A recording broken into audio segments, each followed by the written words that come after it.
What are the adaptations to endurance training? What are the adaptations to endurance training, you ask? Well, first of all, we know that there is molecular adaptations to endurance training. We know that um, lots of endurance training stimulates mitochondrial biogenesis. It stimulates a lot of enzymes and transporters that help you use fats metabolically for energy production.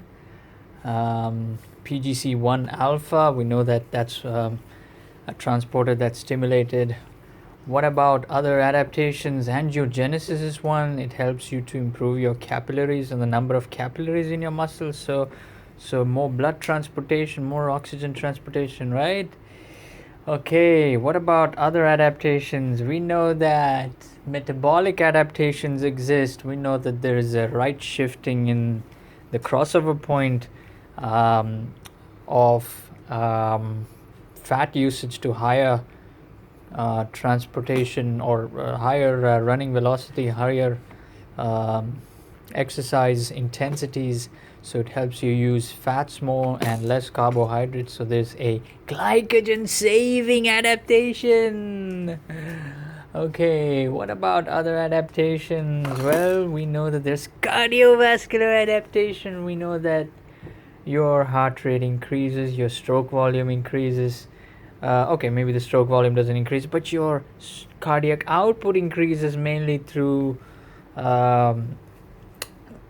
mainly through a better arteriovenous difference, higher stroke volume, lower heart rate for the same exercise intensity. So all in all, your VO2 max, boom, it just increases.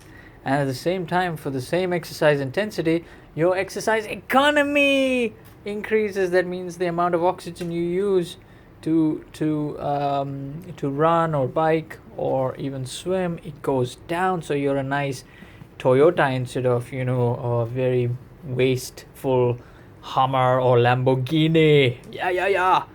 Good. Then what are the other adaptations? Well, we know that there's hormonal adaptations. We know that with chronic endurance training, your sensitivity to hormones increases and the receptivity of tissues to the hormones increases. So all in all, the amount of hormones in your body kind of attenuates. So the signaling is attenuated a little bit than if you were just starting to exercise. So that's a good sign. Less hormonal fluctuations in your body. And then what are the other adaptations? Musculoskeletal adaptations. We know that your muscles, like the tendons in your legs, they improve with repetitive loading, and that we know that the bones in your foot, due to repetitive loading, you get more production of bone raw material. So this is really good. Impact exercises are good to stimulate bone production, right? Very good, very good. And then what are the other adaptations? Well, I think we can't argue that there is no adaptations for general wellness and general health. We know that your blood pressure goes down, cholesterol goes down, you have more resting blood volume in your body, so that's all good. You get more oxygen in your head. So it's a good thing to exercise, right? But at the other end of the spectrum, there's that dark place that you don't want to be in, and that's overtraining. When you overtrain a lot, it becomes a medical condition, and then everything is screwed up in your body. You have no motivation to train, your health is going down, you get sick more often, and so on and so forth, and you need weeks, if not months, and probably even months to recover and get back to your normal health. So you don't want to be overtraining, you don't want to be functionally overreaching, right?